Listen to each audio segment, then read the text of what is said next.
वेदों तथा श्रीमद् भगवद गीता के ज्ञान को सरल रूप में प्राणी मात्र तक पहुंचाने के प्रयास में लगे हमारे चैनल सनातन धर्म ज्ञान गंगा में आप सभी का स्वागत है। मेरे प्यारे कृष्ण भक्तों, आप सभी को जय श्री कृष्णा। मेरे प्यारे कृष्ण भक्तों, सनातन धर्म ज्ञान गंगा चैनल के आज की वीडियो में हम लोग श्रीमद् भगवद गीता के अध्याय 13 के श्लोक 27 को भगवान श्री कृष्ण जी की कृपा से सरल रूप में सुनने और समझने का प्रयास करेंगे। जय श्री कृष्णा। समं सर्वेषु भूतेषु तिष्ठन्तं परमेश्वरं विनश्यत्स्व विनश्यन्तं यः पश्यति स पश्यति। मेरे प्यारे कृष्ण भक्तों, श्रीमद् भगवद गीता के अध्याय 13 के श्लोक 27 में भगवान श्री कृष्ण जी अर्जुन के माध्यम से हम सब मनुष्यों को यह सत्य बता रहे हैं कि हे अर्जुन, जो नष्ट होते हुए संपूर्ण प्राणियों में परमेश्वर को नाश रहित और समरूप से देखता है, वही वास्तव में सत्य देखता है। मेरे प्यारे कृष्ण भक्तों, आइए आज के इस श्लोक को हम थोड़ा सरल रूप में सुनने और समझने का प्रयास करते हैं। जय श्री कृष्णा।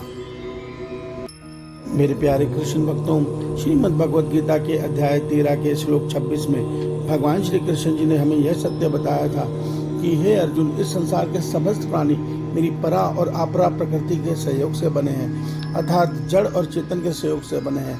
जो जड़ तत्व है अर्थात जो पंच तत्व है, ये अपरा प्रकृति की देन है, अर्थात ये अपरा प्रकृति के गुण है। और जो इसके अंदर चेतन ऊर्जा देती आत्मा है, वो परा प्रकृति है।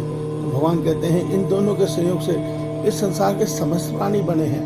मगर आज के श्लोक में भगवान कहते हैं कि हे अर्जुन, सच्चा ज्ञानवान जो साधक है, जिसने ब्रह्मबोध अर्थात आत्म साक्षात्कार कर लिया है, वो समस्त प्राणियों में एक ईश्वर अर्थात एक आत्मा को देखता है।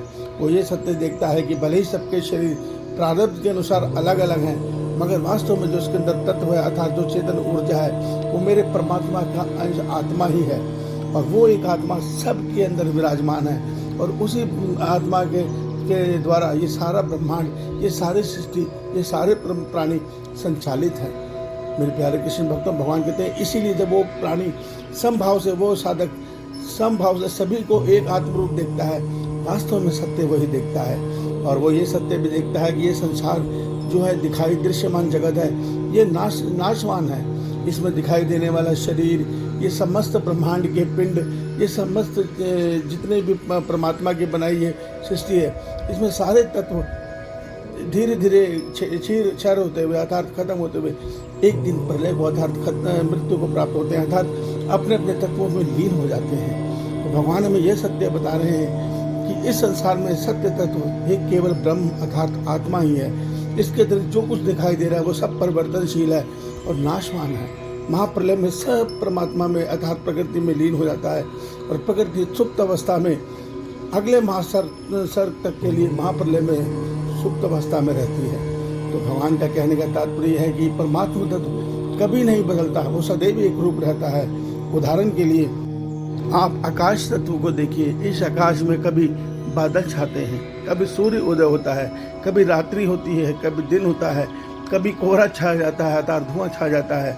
मगर वास्तव में ये जो आकाश है, इससे निर्लिप्त रहता है, उसको इससे कोई फर्क नहीं पड़ता, अर्थात वो बिल्कुल जिस स्थिति में था उसी स्थिति में रहता है। जो परिवर्तन हो रहा है वो वायुमंडल में हो रहा है, वहाँ कोई प्रभाव नहीं पड़ रहा। इसी प्रकार भगवान कहते हैं इस संसार में जो भी प्रभाव पड़ रहा है वो शरीरों को पड़ रहा है, इस दृश्यमान तत्वों को पड़ रहा है, पिंडों को पड़ रहा है। वो नाशवान हो रहे हैं अर्थात वो अपनी आयु पूरी करके अपनी मृत्यु की तरफ बढ़ रहे हैं। मगर जो आत्म तत्व अर्थात जो ब्रह्म तत्व है, वो जैसा था वैसा ही रहेगा। जैसा महासर्ग में आया था उसी प्रकार महाप्रलय में परमात्मा में लीन हो जाएगा। तो भगवान का जो तत्व है आत्मा, जो परमात्मा अंशी है, ये अंश है, ये कभी नहीं बदलता। ये सदैव एक रूप रहने वाला अविनाशी तत्व है, इसमें कोई बदलाव नहीं है। इस सत्य को भगवान हमें बता रहे हैं। इस सत्य को समझिए। ईश्वर आप सबका कल्याण करें, आपका दिन शुभ हो। जय श्री कृष्णा। जय श्री कृष्णा।